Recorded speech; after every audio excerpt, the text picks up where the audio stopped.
Early in the morning before sunrise, an elderly widow went out for a walk to find some peace when her flashlight suddenly hit something strange and shiny.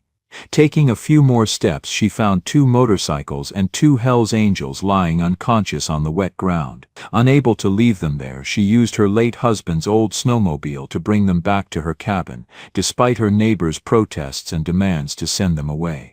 What she didn't know was that her kind and courageous decision that morning would change her life forever. Before we dive into the story, don't forget to tell us where you're watching from. We'd love to hear your thoughts. The morning came like it always did in Greenwood Valley, quiet, blue, and a little brittle around the edges. The first hint of daylight slid down the mountain ridge, catching the frost on the branches until the trees looked dusted with glass. Somewhere below, the valley still slept under its blanket of fog. Elena Thompson closed the door to her cabin and paused on the porch. She listened for the sound that always greeted her, the slow hiss of the wind through greenwood needles, the creak of the old weather vane on the shed roof. She tightened the scarf under her chin and looked toward the narrow mountain road that curved like a gray ribbon down the slope. 5:30 a.m. on the dot. She was never late for her walk. The habit had started after Rock died. People in town said it wasn't safe for a 78-year-old widow to walk that road before dawn, but they didn't know Elena's reasons. She didn't walk for safety or health. She walked for order. Routine kept the grief tidy, as she sometimes told herself. Her boots crunched over the frozen gravel. The air was sharp enough to sting her lungs, and she found comfort in that little ache. It made her feel alive. She carried a small canvas satchel slung across her shoulder, a thermos of hot tea, a flashlight, a folded wool blanket, and an old first aid kit wrapped in a plastic grocery bag. Rock's sled leaned against the shed, its wooden frame silvered by years of sun and snow. She brushed her gloved hand over it every morning, as if greeting an old friend. "Morning, Rock," she whispered. "Don't fuss, I won't fall." Then she started down the road. The mountain road cut through tall firs that whispered overhead. The smell of greenwood sap mixed with faint exhaust from logging trucks that sometimes passed during the week. Today there was nothing, no sound but her boots and the small ticking of ice melting from a branch. Elena counted her steps like she used to count heartbeats during night shifts in the old field hospital, steady, methodical, a rhythm that kept her centered. She had served 2 years as a nurse during the Korean War, and though most of the town didn't know, it had shaped every inch of her. She still read medical journals once a week, the kind printed on thin paper that smelled of ink and disinfectant. Sometimes, late at night, she practiced stitching on torn dish towels, her hands remembering movements learned half a century ago: steady needle, clean line, tie it off neat. Half a mile down she saw the faintest mark on the road, 2 dark streaks curving out of the bend like black claws. She slowed. They weren't there yesterday. Skid marks. The sun wasn't up yet, and the light had that dim metallic hue that made distances lie. She pulled the small flashlight from her pocket and clicked it on. The beam caught something glinting further down, a shard of chrome, the curved edge of a mirror maybe. Her stomach tightened. She moved faster, her boots crunching over gravel, her breath showing in quick clouds. At the bend, the road widened slightly before dropping into a shallow ditch. The snow there was churned and dirty, tire ruts slicing through it. And in the ditch, 2 motorcycles lay on their sides, heavy and gleaming in the weak light. Gasoline shimmered on the surface of a puddle beside them. 2 men were on the ground. One sprawled near the bikes, face pale, jacket stiff with frost. The other lay half-twisted, a dark helmet beside him. "Lord help us," she whispered. Her body moved before her mind caught up. She clicked off the flashlight, crouched beside the nearer man, and pressed 2 fingers to his neck. Faint pulse, slow, shallow. She unzipped his jacket, felt the icy skin beneath. His lips were blue. She turned her head toward the other one, the bigger man, built like a tree trunk under his leather. His eyes fluttered open as she leaned over him. "Can you hear me?" she asked. He grunted, a sound like gravel in a bucket. "Don't call cops." She almost smiled. The voice was hoarse but alive. "I'm not calling anyone yet," she said softly. "Tell me your name." He blinked unfocused. "Gary." "All right, Gary, can you move your legs?" He tried, winced. "Yeah, feels like hell though." "That's good news," she said. "You can feel it. What about your friend?" Gary's eyes shifted weakly toward the other man. Peter. He's worse. Elena crawled over, her knees sinking into the slush. Peter's skin was gray, his pulse faint under her fingertips. Hypothermia, most likely. She remembered the early stages, shivering, confusion, and the late ones, silence, slipping pulse, heart irregular as a broken watch. She looked around. The road was empty, the nearest house was over a mile down. The hospital, 20. She had no cell phone reception here. Her breath came out in a white cloud. If she stayed and waited for help, they'd die before the sun cleared the ridge. Her mind sharpened the way it used to during triage. Airway, clear. Breathing, shallow but there. Circulation, weak. Both needed warmth, fluids, shelter. The fear crept in when she saw the emblem on their jackets, a skull with wings and the words Hell's Angels. For a heartbeat she froze. Every rumor she'd ever heard rushed back, the fights, the drugs, the trouble they brought into small towns. She looked at Gary's cracked lips, at Peter's trembling fingers. They were still human fingers, still lips turning blue from cold. Damn the rumors, she muttered. She checked Gary's pupils again, steady as a metronome. You listen to me, she said, her tone shifting into command. You're both in shock and hypothermic. I'm taking you up to my cabin. Gary's hand shot out weakly, catching her wrist. Don't. I'm not asking, she said.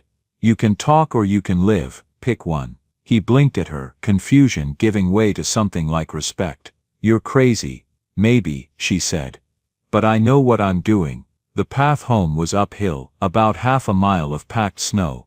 She couldn't carry them, not both. But she could drag.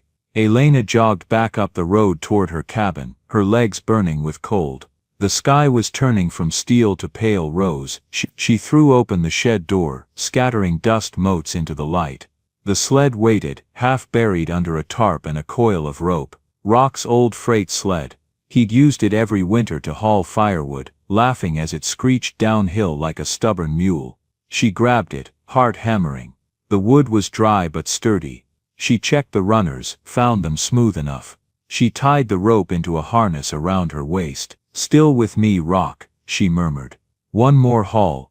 When she returned, Gary was trying to sit up. He looked worse in the daylight, blood at his temple, breath fogging in weak bursts. Don't move, she ordered. You'll make it worse. He tried a smirk. You bossy with everyone. Only the ones still breathing.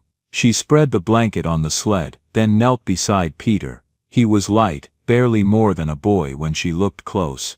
Early 20s maybe, freckles hidden under grime.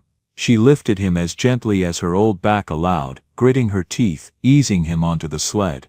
Then she turned to Gary. You next, she said. No way, get him first. He's already on, I'm taking both of you. You can't pull that weight, watch me. He stared, then gave a faint incredulous laugh that turned into a cough. Lady, you're something else. She looped the rope across her chest and leaned forward. The sled moved an inch, then another. The snow gave way with a hiss. Her breath puffed in rhythmic bursts, arms pumping, boots digging into the ice. Every few yards she stopped to catch her breath, checking that both men still breathed. The world had narrowed to sound and movement, the scrape of runners, the whistle of wind, her own heartbeat thudding in her ears. Her muscles screamed, but there was a clarity to it, a sense of being exactly where she was supposed to be. Step, breathe, count to 40. Again. When the cabin roof finally came into view between the trees, the sun had risen high enough to paint the valley gold. Inside the air was cold but dry. She cleared space near the fireplace, dragging the rug aside, setting up the folding cot she used when her niece visited. She piled wood into the hearth, and struck a match. The flames caught, snapping to life with a dry pop. She moved quickly, every motion sure and practiced.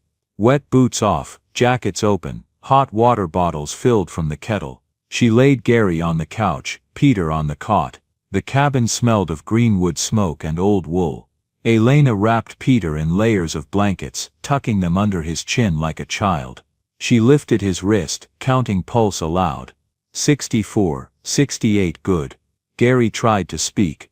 You some kind of nurse, was she said. Still am when needed. He stared at her with bleary eyes. Why are you doing this? You don't even know us. She poured hot tea into a mug, slipped a spoon of honey into it. Because you're here, she said simply, and I was here. He let out a low chuckle that turned into a sigh. We bring trouble, ma'am. Then you'll leave it outside, she replied. Hours passed in a rhythm of care, checking pulse, rotating warm bottles, feeding sips of tea. The fire kept the room at a steady heat, and outside, the snow began to fall again. Quiet soft flakes melting against the window glass. Every so often, she'd catch her reflection in the window, cheeks flushed, eyes bright with the old alertness she hadn't felt in years. The same look Rock used to tease her about after a long shift. You glow when you work, he used to say. Like a lantern. She smiled faintly at the memory. By late afternoon, both men were breathing easier. Peter's color had returned to a faint pink. Gary had managed to sit up, his big hands cupping the mug she'd given him. Outside, tire tracks on the road were already half covered by snow. Soon someone would find the abandoned bikes, there would be questions, sirens maybe. But that was a problem for later. For now there was only this small warm room. She refilled the fire, stirred the coals, then looked at them both. You're safe here, she said softly. Gary glanced at her, his expression uncertain, then nodded. Thanks, ma'am. Peter, still half asleep, murmured something that sounded like church. Elena smiled. Close enough.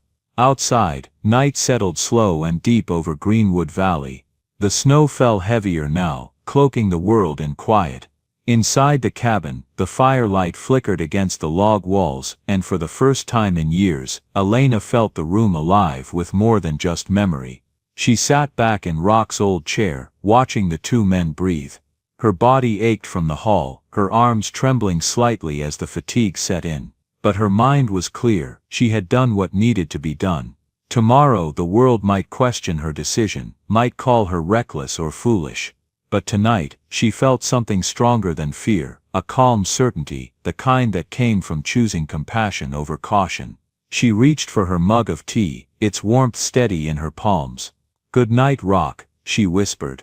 Looks like we've got company. The fire popped once, sending up a brief shower of sparks that drifted like tiny stars before fading into the dark.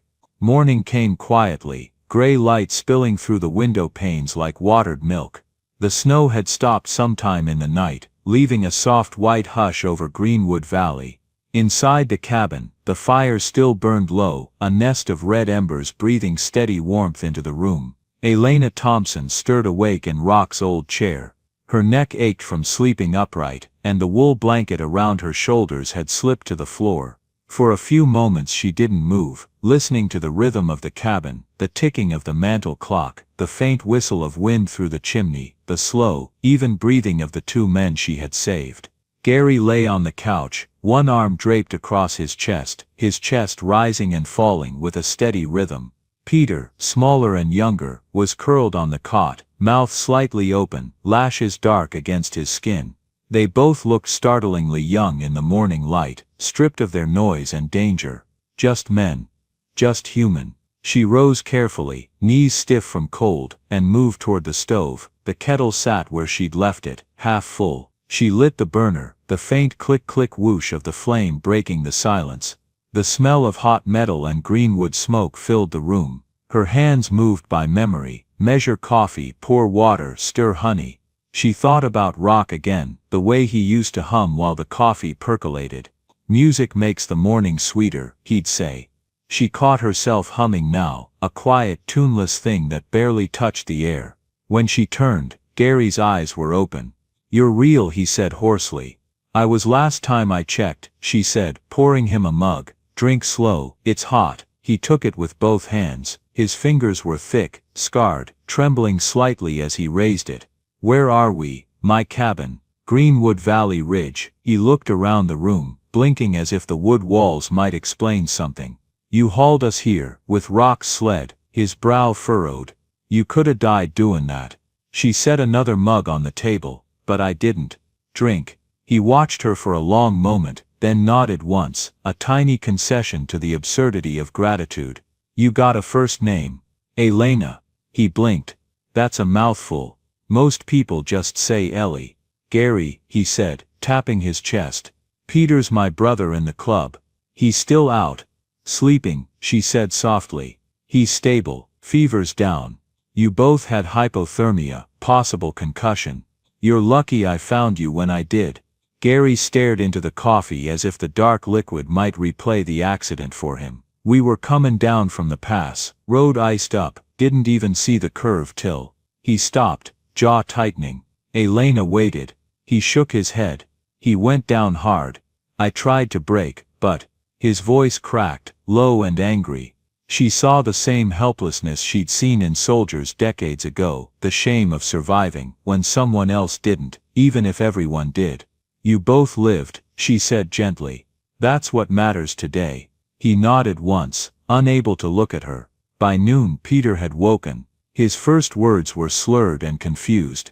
Where am I? In my home, Elena said, kneeling beside him. You're safe. His gaze darted around the cabin, to the fire, to Gary. We crashed. Yeah, kid, Gary said quietly. You gave us a scare. Peter tried to sit, winced and sank back. Hurts. Good, Elena said, smiling faintly. Means you're alive. He stared at her, unsure if she was joking. She pressed a hand to his forehead, warm but no fever now. The boy smelled faintly of smoke and engine oil, and under that, the human smell of fear. She felt a wave of pity so strong it made her throat tighten. You'll be all right, she said softly. Just rest. Outside, the world brightened. The clouds thinned, and sunlight scattered across the snow until it dazzled the eyes. She shoveled a path to the woodpile, the shovel biting into the crust with crisp, rhythmic scrapes. She felt every pull in her back, every tremor in her arms. But each motion steadied her, gave her the calm of usefulness. When she came back in, Gary was sitting up, watching her with something close to guilt. You didn't have to do this, he said. Maybe not, she said. Stacking logs near the hearth, but I wanted to. He rubbed a hand over his face.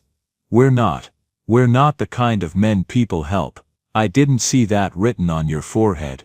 He gave a small laugh, dry as kindling. You got no idea who we are.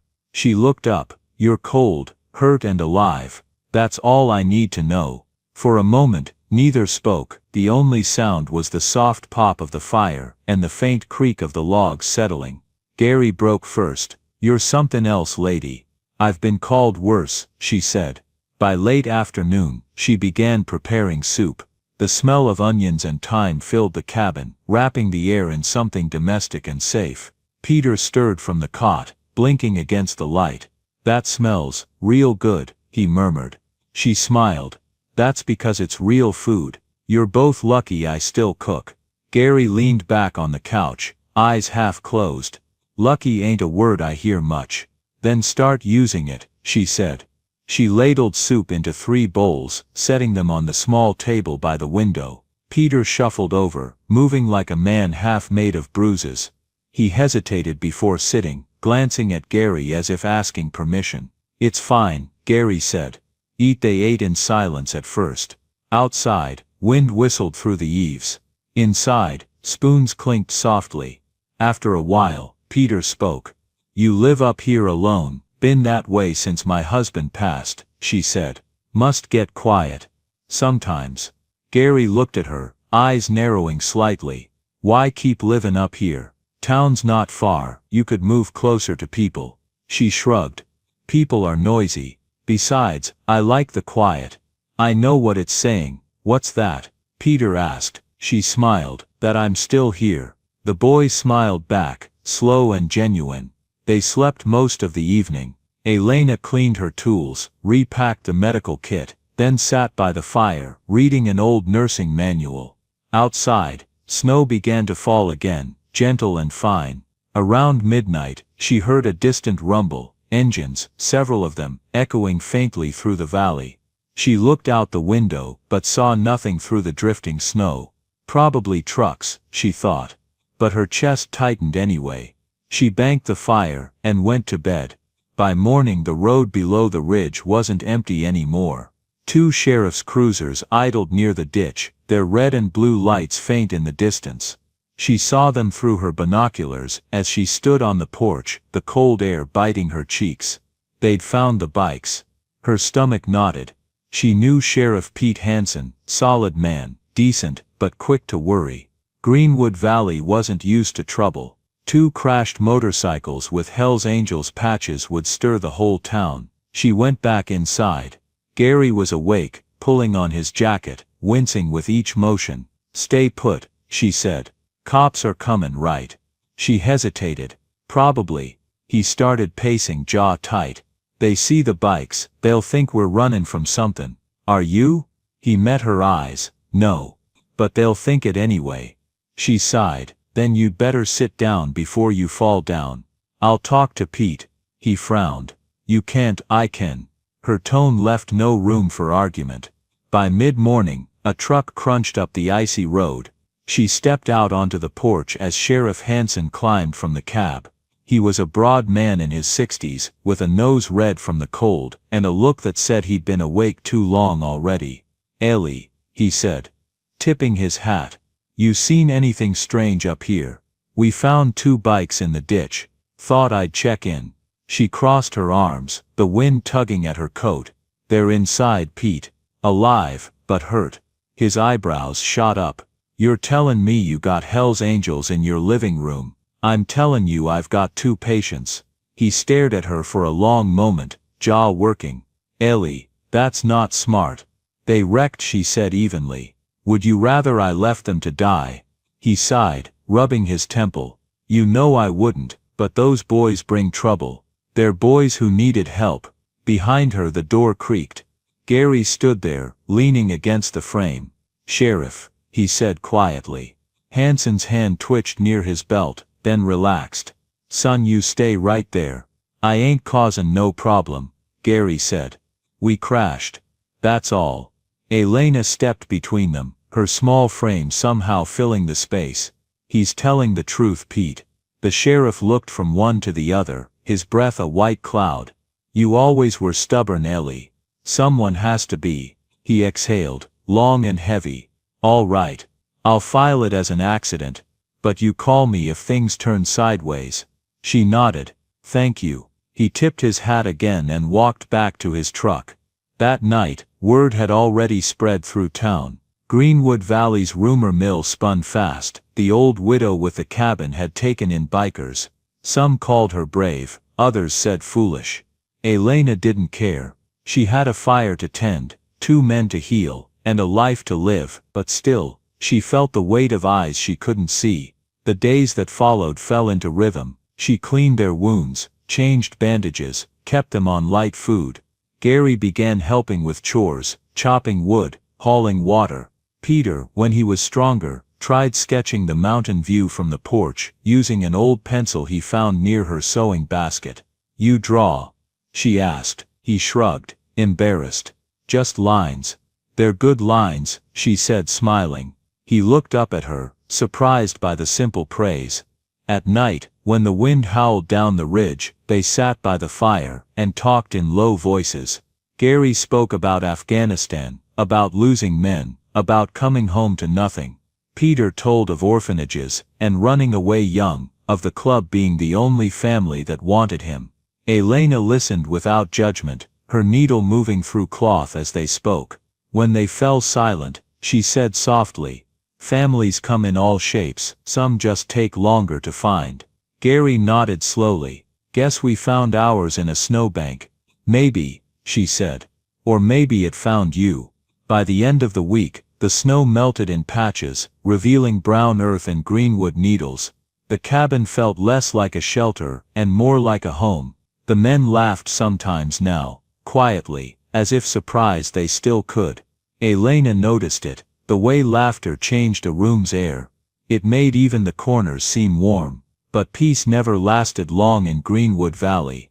On the morning of the 8th day, she heard engines again, many this time, deep and synchronized.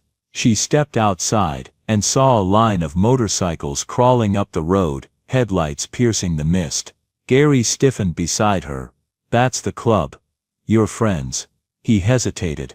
"Depends who's askin'." The bikes pulled up in front of the cabin, engines rumbling to a halt. A tall man dismounted first. Iron Roy Kowalski, his jacket heavy with patches. His face was hard, beard streaked with gray, eyes sharp as cold steel. He scanned the cabin, then Gary, then Elena. "You okay, brother?" Roy asked. Gary nodded. "We're good, wrecked bad. She saved us." Roy's gaze shifted to her. "She, huh?" Elena met his stare calmly. "That's right. You know who we are, ma'am. I can read." He smirked. "And you helped us anyway." "You were dying," she said simply. Didn't seem like much of a choice. Roy studied her for a long moment. Then he laughed, a deep surprised sound. "You got guts, lady." "Had to," she said. "War teaches you that." "War, Korea. Field nurse. Long time ago." His smirk faded into something else. "Respect, maybe." "Well, hell," he said quietly. "Didn't see that comin'." They talked for an hour. Roy asked questions, half testing, half curious. Elena answered plainly. She explained the injuries, the treatment, the risks of moving them. Finally he said, "We'll take 'em home now." "They're not ready," she replied. "Give them one more night." He frowned. "They can rest at our place." "Not till I say so." Gary stepped forward. "She's right, Roy. Peter's still weak." Roy looked between them, then nodded slowly. "All right, one more night, then we're ghosts." He turned to his men. "No one talks about this. Understand, we don't make our problems hers." They nodded. Before leaving he looked back at her. "You ever need something, ma'am, you call the club. You've earned that." She gave a small smile. "I'll keep it in mind." When they rode away, the sound of their engines echoed through the valley like distant thunder. That night, as the firelight danced against the log walls, Elena sat in Rock's chair and watched Gary and Peter sleep again, peaceful now, unguarded. Her arms ached from the week's work, but her heart felt full. She reached for the small box on the mantel, Rock's tin, the one with the medal and the photo of their field unit. She ran her fingers over the worn metal, remembering his voice. "Do good where you stand, Ellie. That's all any of us can do." She smiled softly, eyes glinting in the firelight. "Still trying, Rock," she whispered. "Still trying." Outside, snow began to fall again, light and slow, like a curtain closing on the day. The snow was gone by the first week of spring. The mountain road that had once been a strip of ice was now a muddy scar winding down toward Greenwood Valley. Meltwater dripped from the eaves of Elena's cabin, and the first crocuses poked up through the soft earth near the porch. Inside, the smell of antiseptic had faded to coffee and wood smoke. The couch no longer looked like a hospital bed. The cot had been folded away. Gary still came by every few days to stack wood or fix something broken, and Peter had started to draw again, proper drawings now, on real paper instead of scrap. The world had gone quiet again, but it was a different kind of quiet this time. It wasn't loneliness, it was contentment. Elena found herself waking before dawn just to sit by the window and watch the fog lift off the valley. Some mornings, she'd see the glint of sunlight on a passing motorcycle far below, and instead of fear she felt something like fondness. One afternoon, in early May, Gary arrived with a cardboard box full of supplies, bandages, disinfectant, and an envelope with her name scrawled in heavy letters. "What's this?" she asked, setting down her teacup. He rubbed the back of his neck. "From Roy. Says it's a thank you." We pitched in. She opened it, saw rolls of gauze, iodine, antiseptic wipes, even a new blood pressure cuff. Beneath it all was a folded note written in neat block letters, "For the lady who doesn't flinch. From those who do." Elena smiled. "Your friend has a way with words." Gary chuckled. "Roy don't say much, but when he does he means it." She looked up at him. "How's your daughter?" He hesitated, then grinned shyly. "Emma? She called me last week, said she's thinking about visiting." "That's good news." "Yeah, still don't know what to say to her." "Start with 'I missed you,'" she said gently. "The rest will come." Gary nodded, his voice low. "You sound like my mother." "I'll take that as a compliment." "It is," he said. A few days later, Peter stopped by carrying a roll of paper tucked under his arm. He was nervous, eyes darting like a boy bringing home a bad report card. "I made something," he said, handing it to her. She unrolled it on the kitchen table. It was a pencil sketch of her cabin at dawn, the slope of the roof, the old chimney, a small figure walking down the road with a satchel in her hand. The lines were soft, confident, alive. "It's beautiful," she whispered. Peter shrugged. It's just what I saw. You saw me. He nodded, looking embarrassed. You're always out there at sunrise, figured it was kind of your thing. She touched the corner of the paper, her fingers trembling slightly. You have a gift, Peter. He smiled faintly. Didn't think so till you said it. In early June, the quiet was broken again, this time by the low thunder of engines rolling up the road. Elena stepped onto the porch, squinting into the afternoon sun. It was Iron Roy and two other riders. They parked their bikes neatly in a line, dust settling around them like smoke. Roy pulled off his helmet, revealing a weathered face and sharp eyes that missed nothing. Afternoon, ma'am. Mr. Kowalski, she said with a polite nod. Call me Roy. You still patchin' up fools. Only the ones who knock. He smiled. Fair. He followed her inside, his boots heavy on the floorboards.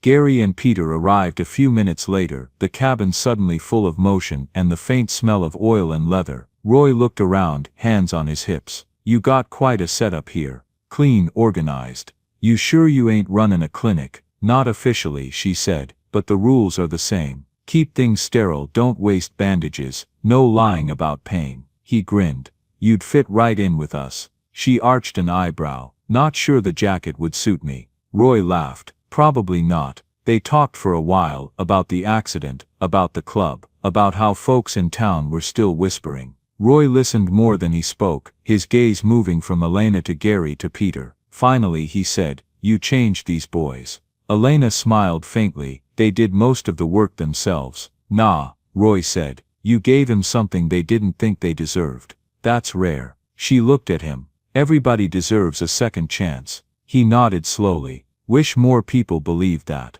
A silence fell, warm but heavy. Outside, thunder rolled across the valley, the smell of rain drifting in through the open window. Roy reached into his vest pocket and pulled out a worn dog tag. You said you were in Korea. She nodded. He turned the tag over, reading the faint engraving. 51 to 53. My old man was there. Radio Corps. I was a nurse in a MASH unit near Seoul, she said softly. We patched up boys your father probably saw blown apart an hour before. He studied her for a long time. Guess we both come from the same kind of place, huh? The kind that leaves marks you can't see, she said. He nodded. Yeah. After the storm, the light turned gold. Roy and his men were preparing to leave when Peter brought out one of his sketches, a small drawing of a motorcycle beneath the mountains, with a tiny cross on the horizon. He held it out. For you. Roy took it, surprised. You draw this? Yeah. It's good, Roy said, folding it carefully. Real good. When they left, the valley felt quiet again, but not empty. That night, Elena couldn't sleep. She sat by the window, listening to the crickets. On the table beside her lay Rock's old tin box. She opened it, the metal clicking softly in the dark. Inside was a photograph, her and Rock, both in uniform, standing in front of a canvas tent. She traced his face with her finger. His smile had always been crooked, one corner higher than the other. You'd like these boys, she whispered. They're rough around the edges, but they mean well. A gust of wind pushed against the window. She closed the box and set it aside, but her heart was restless.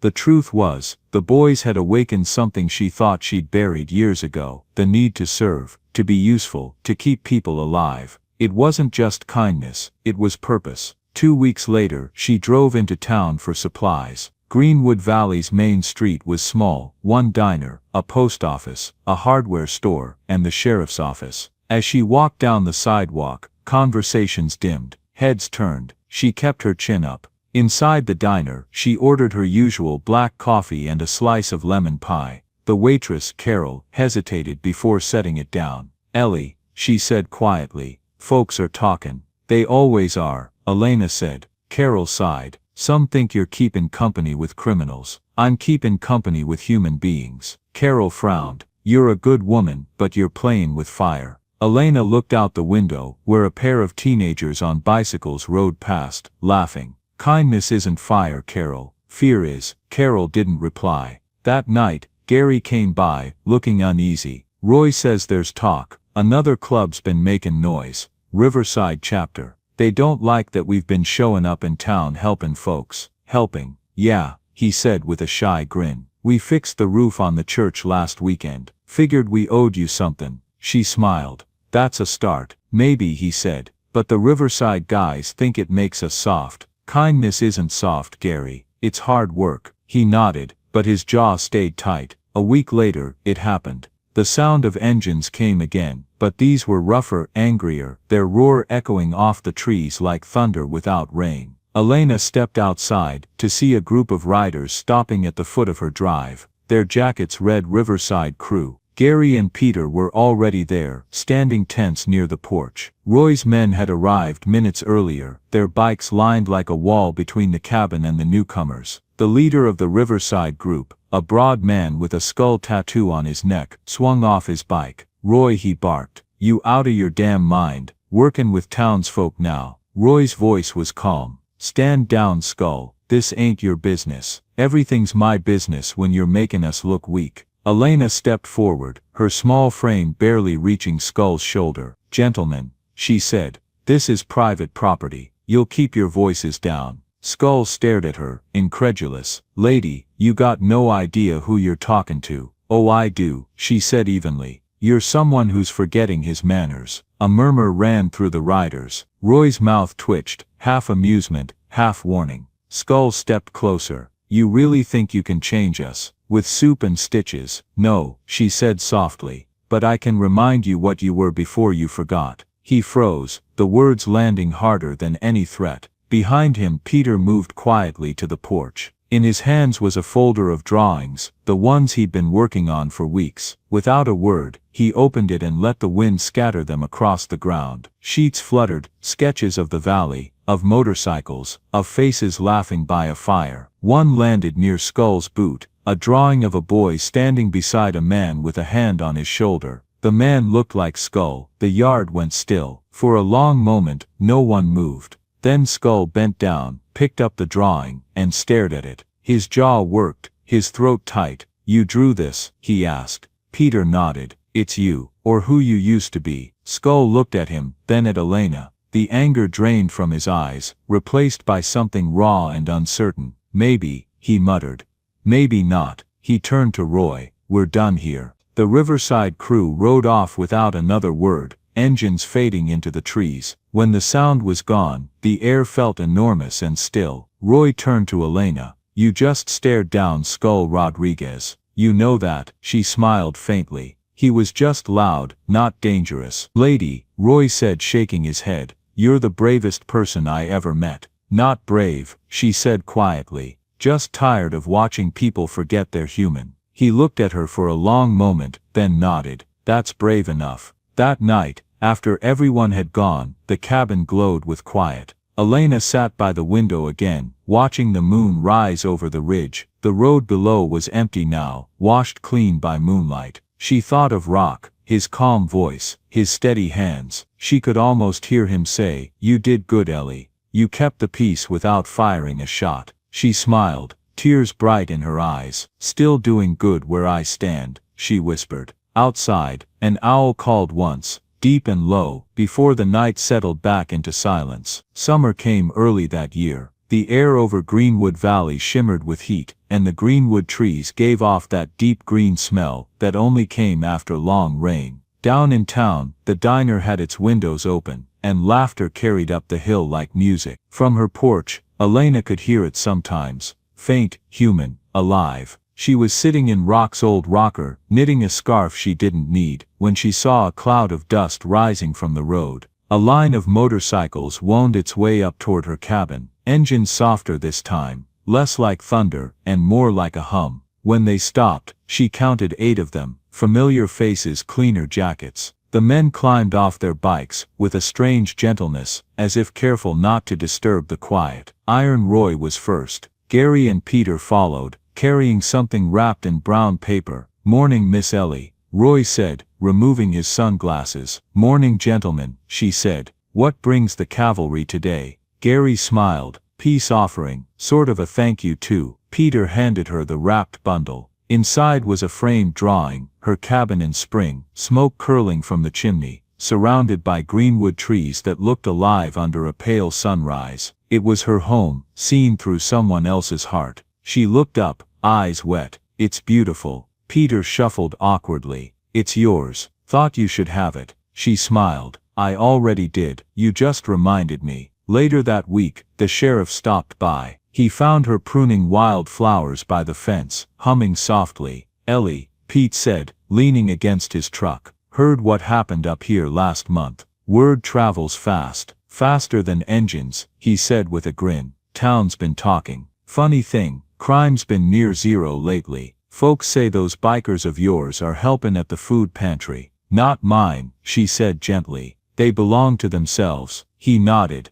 Maybe, but they sure act like they belong here now. He reached into his pocket, pulling out a small envelope. Town council wants to recognize you at next week's meeting. Community Service Award. She blinked, surprised. For what? For reminding us what decency looks like. She chuckled. Pete, all I did was make soup and use a thermometer. He smiled. Sometimes that's all it takes. The town hall was full that evening. Folding chairs, the faint smell of coffee and floor polish. Elena sat in the front row, her hair brushed neat, Rock's silver cross pinned to her coat. People she hadn't spoken to in years came to shake her hand. Carol from the diner brought a bouquet of wild flowers. Even the mayor, a thin man, with a voice too big for the room, looked nervous as he read from his notes. When they called her name, she stood slowly and walked to the podium. The crowd clapped, not loud, but steady. She looked out and saw Gary near the back, his arm around a young woman, Emma. Peter stood beside them, wearing a clean shirt and holding a rolled-up drawing. Roy was by the door, arms crossed, trying to look unimpressed. Elena adjusted the microphone. I don't have much to say, she began. Her voice carried clearly, calm and sure. I didn't plan to be anybody's hero. I just saw two men who needed help. That's all. She paused, letting the silence settle. But I learned something after that day, that kindness doesn't end where fear begins. It grows there, if you let it. She glanced toward the back of the room. We don't get to choose who deserves compassion. We only get to choose whether we give it. For a moment, the only sound was the quiet hum of the fluorescent lights. Then the crowd rose to their feet, applause rippling like gentle rain. Gary wiped his eyes when he thought no one was looking. In the months that followed, the shape of Greenwood Valley began to change. The Hells Angels chapter that had once been feared now spent weekends fixing fences, repainting the school playground, and clearing snow from driveways in winter. People started calling them the Greenwood Valley Riders. Peter began teaching art classes at the elementary school. His students adored him, especially when he brought his bike helmet for them to paint. His drawings filled the hallways, bright, simple pictures of kindness. A woman handing soup to a stranger, a boy helping an old man up a step, a sunrise over a small cabin. Gary, true to his word, rebuilt his life piece by piece. Emma moved to Greenwood Valley to live with him. On Sundays, the two of them visited Elena, bringing fresh bread and laughter that filled the cabin. Feels strange, huh? He said once, setting the loaf on the table. What does? She asked. Being happy, she smiled. You'll get used to it. One crisp autumn evening Roy returned. No entourage this time, just him. The light was fading, gold streaks sliding down the ridge. He sat on the porch steps while Elena poured coffee. Heard about that award you got, he said. I didn't do it for that. I know, that's why it matters. They sat in silence for a while, watching the valley lights come on one by one. Roy cleared his throat. We're starting a volunteer thing. First aid runs, roadside rescues. Figured we could use some guidance. She looked at him. Guidance, yeah. Someone who knows what they're doing. Someone like you. She smiled softly. You don't need me to lead you, Roy. You just need to remember what you already learned. He nodded slowly. Still, would mean a lot if you'd come down to the station sometime. Teach the boys a few tricks. I'll think about it, she said. He grinned. That's all I can ask. Before he left he took off his leather vest and handed her a patch, a small embroidered emblem of wings rising from a wheel. For you, he said. Honorary member. No bike required. She held it carefully, fingers tracing the stitches. That's kind of you, he shrugged. You earned it. The years slipped by quietly after that. Winters came and went, each one softer than the last. The cabin filled with drawings, photographs, and thank you notes. She kept Rock's sled by the shed, polished and oiled, though she never needed it again. Sometimes she'd wake early and walk the old road, her breath fogging in the cold, the valley lights below her flickering like fireflies. Every now and then a motorcycle would pass, the rider lifting a gloved hand in greeting. She always waved back. 5 years later, when Elena turned 83, the state governor came to Greenwood Valley. The community had nominated her for a civic award for outstanding service and humanitarian dedication. The ceremony was held outside the courthouse. The sky was pale blue, a breeze moving gently through the flags. Peter spoke first, his voice steady but thick with feeling. "She saved us," he said simply, "but she also showed us how to save others. She didn't just patch our wounds, she fixed something in all of us." When Elena stepped up to accept the plaque, the crowd rose again, just as they had that first night in the town hall. She looked out at them, the riders, the townspeople, the sheriff, the children, and felt a quiet swell of peace. She didn't say much, just "be kind. It's harder than it looks, and stronger than you think." After the ceremony, she stood alone for a moment, under the oak trees outside the courthouse. Gary came up beside her, Emma now grown tall and smiling beside him. "Town looks different, doesn't it?" he said. "Better," she said, warmer. "Guess that's your fault." She laughed softly. "Maybe it's yours." He hesitated. "We couldn't have done it without you." She looked out over the crowd, where Peter was showing his students how to take photographs of the flags. "You could've," she said. "You just needed someone to remind you." He nodded, eyes shining. "Still, thank you." She squeezed his hand. "Always." That winter Greenwood Valley got its first heavy snow in years. The mountains turned white again, the trees bending under the weight. The town buzzed with life, the riders helping stranded cars, Peter's students building snow lanterns, the church bell echoing across the valley. From her porch, Elena watched it all. Her breath came slow, her heart calm. She thought about Rock, about the boys, about the sound of engines and laughter carried on cold air. She felt no loneliness, only belonging. When the fire inside the cabin burned low, she stepped to the window, looking out at the falling snow. In the distance, headlights moved along the ridge, a single motorcycle climbing the road. The sound was deep, familiar, comforting. She smiled. "They're still out there," she whispered, "still doing good where they stand." She turned off the lamp, leaving the room lit only by the glow of the hearth. Outside, the snow kept falling, soft and endless, covering the road in a clean white path that led down toward the valley. Quiet, forgiving, eternal. Join us to share meaningful stories by hitting the like and subscribe buttons. Don't forget to turn on the notification bell to start your day with profound lessons and heartfelt empathy.